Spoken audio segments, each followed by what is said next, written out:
Najua morali inaweza kawa chini, lakini msiwe chini kwa sababu kila mmoja alitarajia ushindi na tumeona mmefanya kazi yenu kwa moyo mkunjufu, mmejituma na tumeona namna ambavyo wenzetu wamejipanga, hata nguvu kidogo imetumika.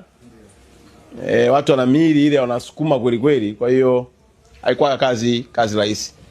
Nimalizie kwa kusema msikubali kukata tamaa. Mechi yetu iliyobaki ya Tunisia, twendeni tukamalizie kuchukua pointi zetu 3. Hata leo hii ndugu zangu wa Uganda walikuwa wanajua tu kuja kufunga Tanzania. Lakini na wao wenyewe wametoka wanashukuru kutoka sare. Yaani kwao imekuwa shukrani kutoka sare. Kwa hiyo niwaombe tena kwamba hiyo tarehe 30 hebu twendeni tukawape zawadi wa Tanzania ya kumfunga Mtunisia. Twendeni tukawape wa Tanzania zawadi ya mwaka mpya. Kwamba tumepitia mambo yote lakini zawadi ya mwaka mpya ndio hii hapo. Nawapendeni jamani. Ahadi yetu iko pale pale. Jamani, si ndio? Si ndio wanaume? Ndio. Basi nawatakia kila laheri. Serikali iko na nyinyi.